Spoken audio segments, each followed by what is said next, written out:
Welcome in to another episode of my Dynasty Fantasy Football YouTube. Today I'm looking at players who are skyrocketing up my Dynasty rankings. Make sure to like, comment, and subscribe. Let's go. Player number 1, McConkey. Obviously, McConkey's a rookie, so we can't look at his NFL stats or fantasy finishes from the past. And to be honest, he doesn't really have the best college profile either. In 2021, in 15 games at Georgia, he had 31 catches, 447 yards, and 5 touchdowns. Then in 2022, a little bit better, 58 catches, 762 yards, and 7 touchdowns. And then in 2023, 30 catches, 478 yards, and 2 touchdowns in just 9 games. And he also totaled 13 carries, 216 yards, and 4 touchdowns as a rusher during his time in college. Now, why is McConkey rising up my ranks if the college profile isn't all that great?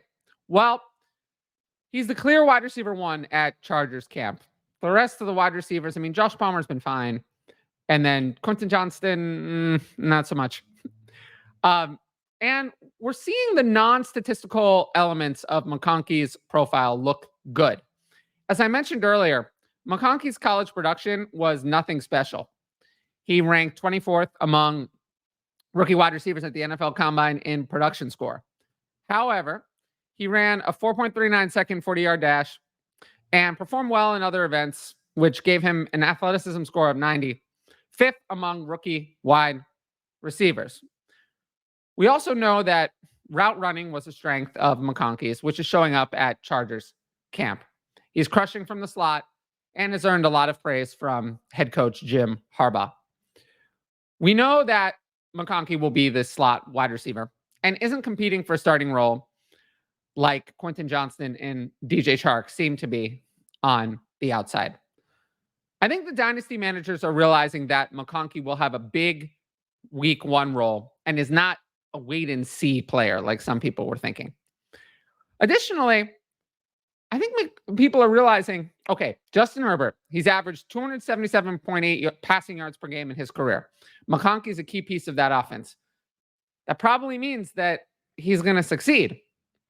And if he's ready and lives up to kind of the non-statistical parts of his profile, the route running, the athleticism, he has every chance to be good year 1. I'm not saying that he's going to be a superstar right off the bat, but I have been moving him up in my redraft and dynasty rankings because I do think that he's going to be ready sooner rather than later. Next up, Josh Downs. So I think Downs was far, far better in 2023 than people realize. In 17 games in his rookie year, he had 68 catches, 771 yards, and 2 touchdowns on 98 targets, 4 catches and 45.4 yards a game, 9.2 PPR points per game as a 3rd-round rookie. And those are better stats than someone like Jackson Smith-Njigba, who's getting a lot of hype right now. I understand the concerns with Downs. There are concerns with Anthony Richardson. There are concerns with the offense, concerns with the target competition. But let's go into why Downs is moving up my rankings and might even be moving up more as we move forward. It is very clear. If you read not just, wow, this player had one big play, this player had one big play. I don't care about that. What I care about is A, who's running with what team, B, who's on the field, C, who's like getting the most work, not who's having one highlight here and there. It is abundantly clear that Josh Downs is the Colts wide receiver 2. It is not close. Downs is the wide receiver 2 by a lot. Right now, Adonai Mitchell is flashing, but he's competing to be the wide receiver 3 with Alec Pierce week 1. We're nowhere near him being the wide receiver 2. Downs is forming a lot of chemistry with Anthony Richardson. There are multiple articles you can read about that. Go look it up from Colts beat reporters about that. Now, the reason why Downs is not going to be pushed aside so easily for this wide receiver 2 role is that he had a 17.9% target share and 20.2% target rate in 2023, 44th and 48th among wide receivers. Now, that's nothing special, right? Overall, that's not a special player. But as the wide receiver 2 behind a clear wide receiver 1 and Michael Pittman, that's actually not bad. That's not bad for a wide receiver 2. Well, the Colts drafted Adonai Mitchell. We'll still see if he can displace Josh Downs.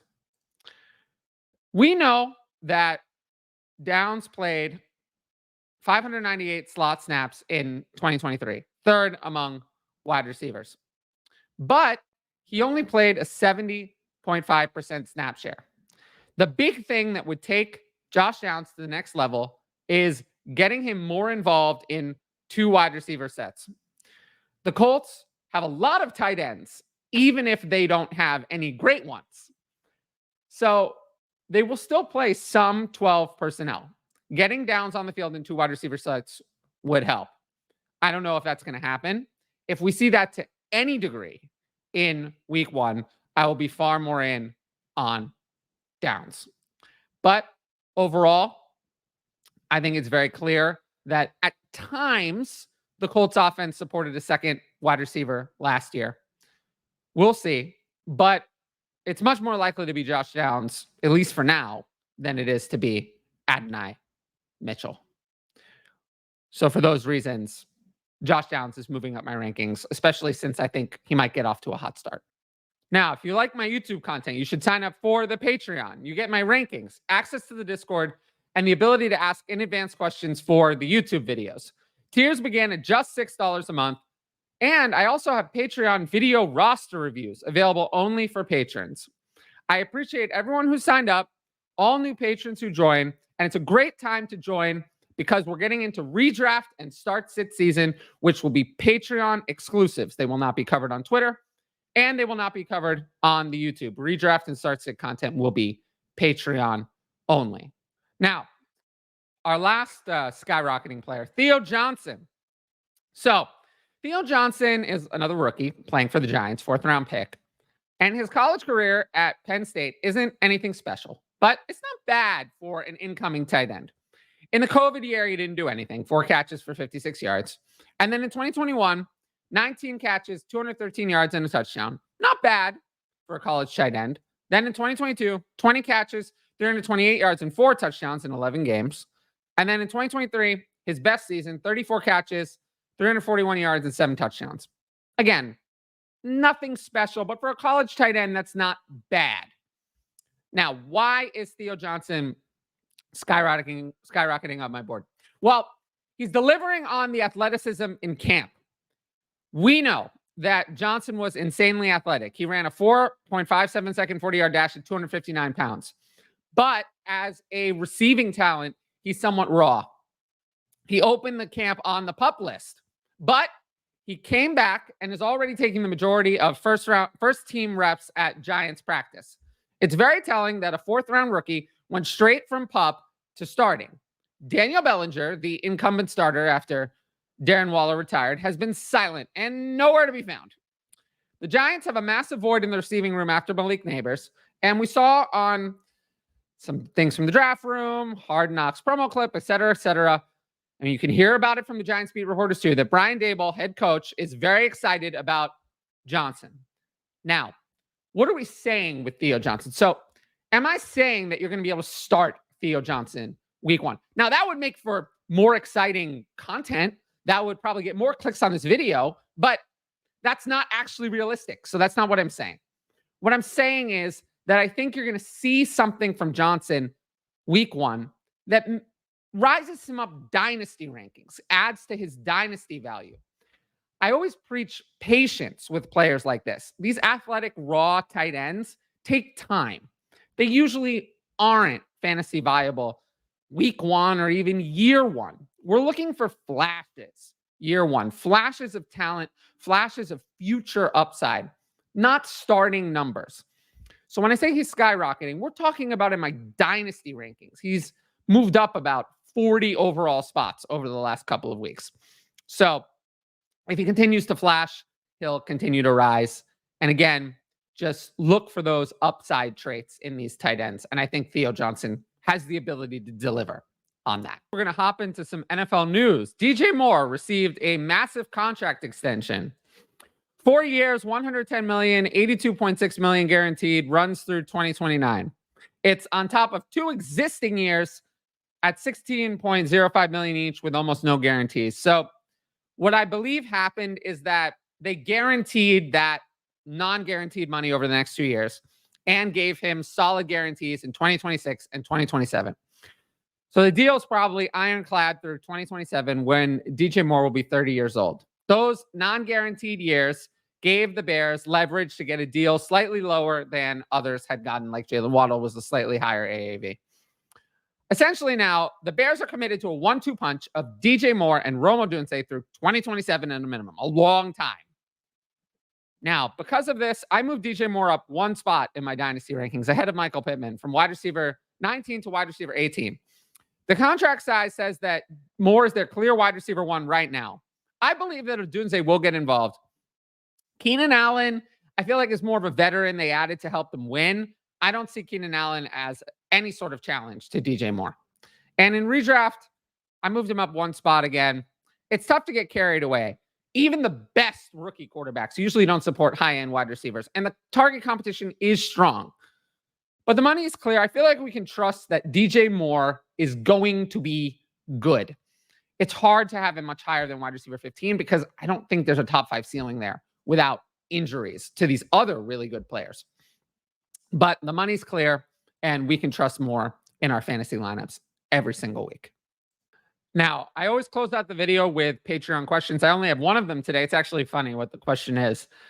But let's jump into that. A couple of risers or fallers from the start of training camp to now that you think are not being discussed enough. Well, I do think that Theo Johnson might fit this category. But, I mean, everyone is talking about Lad McConkey. Josh Downs, I've heard some talk about, but not maybe as much. Downs might fit this category.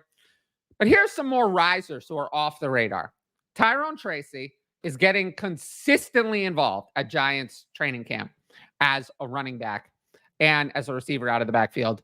And if you want someone a little more low-key, Jordan Whittington, wide receiver from the Rams.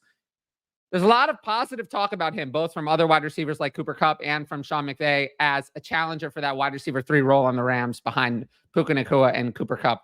We know that Demarcus Robinson, while I do like him as a sleeper this year, is just a guy. So Jordan Whittington is someone to keep an eye on. And as for fallers off the radar, Troy Franklin. Troy Franklin is not even the wide receiver 4 on the Broncos right now. I'm very concerned that he's buried on the depth chart. And this is going to be another one of those guys in the line of day 3 wide receivers who just kind of gets lost in the shuffle. When you're a day 3 wide receiver, you are a risk to get lost in the shuffle. Everyone was like, oh, he should have been drafted earlier. Oh, he should have been drafted earlier.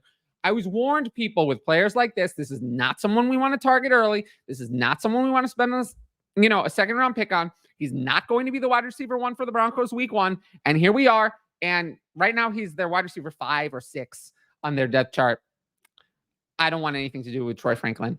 And then as for Isaac Guerendo, he has a multi-week hamstring injury. He has not been impressive at all for the 49ers. He's not one of their top 3 running backs. Right now it's Christian McCaffrey 1, Elijah Mitchell 2, Jordan Mason 3. But Jordan Mason is closer to running back 2 than he is to running back 4.